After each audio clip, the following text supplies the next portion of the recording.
नमस्कार, मैं सुजीत कुमार और आप देख रहे हैं जनहित मुद्दा आपके मुद्दे। हमारे साथ काशी हिंदू विश्वविद्यालय के पूर्व छात्र सत्यम श्री जी हैं। मैं इनसे जानने का प्रयास करता हूं कि गुजरात विधानसभा चुनाव को आप किस रूप में देखते हैं और आम आदमी पार्टी की भूमिका किस रूप में देख रहे हैं।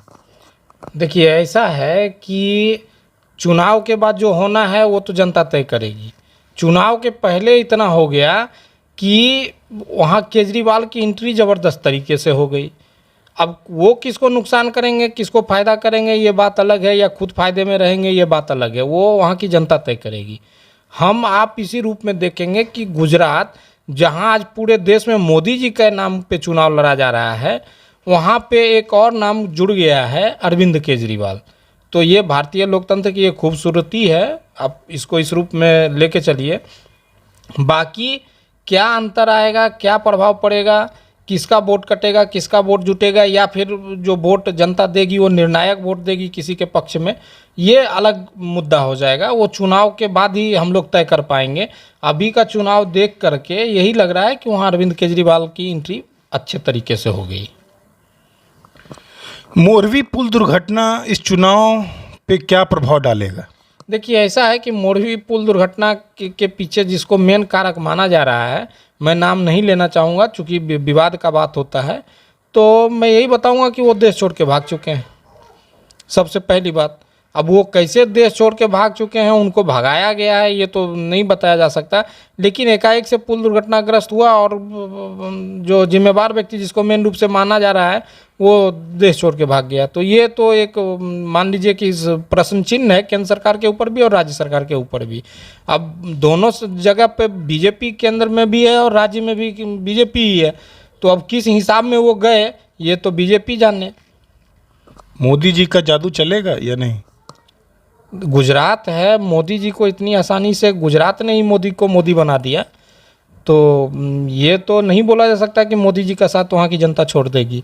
ये बिल्कुल नहीं बोला जा सकता है, क्योंकि गुजरात के लोग अस्मिता पसंद आदमी है। आप महात्मा गांधी को देख लीजिए, सरदार पटेल को देख लीजिए, अभी जो अपने माननीय प्रधानमंत्री जी हैं मोदी जी, इनको देख लीजिए, अमित शाह को देख लीजिए कि लाख लोग तरी पार बोल रहे हैं, फिर भी गृह मंत्री बने हुए हैं। तो गुजरात के लोग इतनी आसानी से छोड़ेंगे नहीं।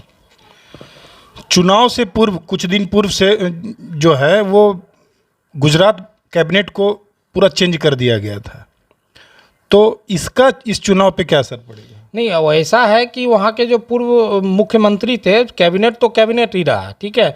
जब मुख्यमंत्री और उप मुख्यमंत्री को भी चुनाव लड़ने से रोक दिया गया, तो आप सोच सकते हैं कि कुछ न कुछ तो अंदर खाने में खिचड़ी पक रही है बीजेपी के। चूँकि 2-3 कड़ी हैं, आप इसको जोड़ के चलिए, ठीक है। एकाएक से धमाकेदार एंट्री अरविंद केजरीवाल की, ठीक है। वो में भी विपक्ष का वोट काटेंगे, चूँकि जो मोदी के वोटर हैं वो मोदी को ही वोट करेंगे, ये पक्का आप जान के चलिए। इसमें कोई किंतु परंतु नहीं है।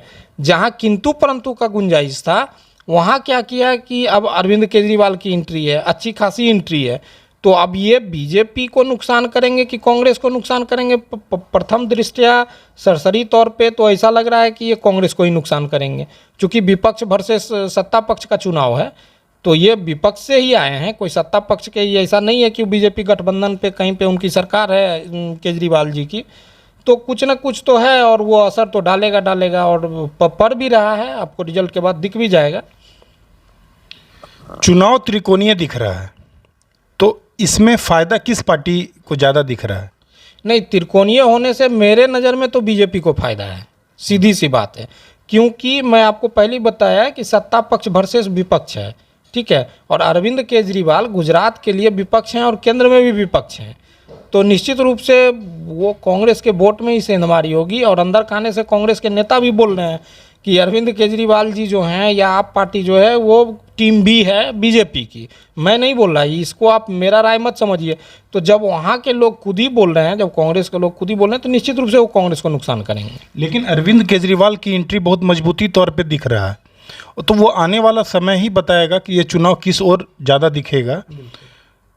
तो इस पे सर क्या नहीं, लास्ट कंक्लूजन? हाँ, लास्ट कंक्लूजन ये है कि गुजरात की जनता का मूड किस हिसाब में जाता है मुझे तो बदलता हुआ नहीं दिख रहा। वहाँ केंद्र में जो सरकार है, चूँकि सीधा मैसेज उसके लिए भी जाएगा, अगला चुनाव भी है, तो बीजेपी अंदर खाने से अपने आप को पूरी तरह से चाक चौबंद करने में और बख्तरबंद करने में, मैं बता रहा हूँ, चुनावी बख्तरबंद करने में लगी हुई है। और कुछ नहीं, इस बार तो बीजेपी का ही सरकार बनेगा जैसा मेरे समझ में आ रहा है। धन्यवाद। तो आप देख रहे थे गुजरात विधानसभा चुनाव के ऊपर यह हमारा संवाद था। हमारे चैनल को लाइक, सब्सक्राइब, शेयर करना ना भूलिए। जय हिंद।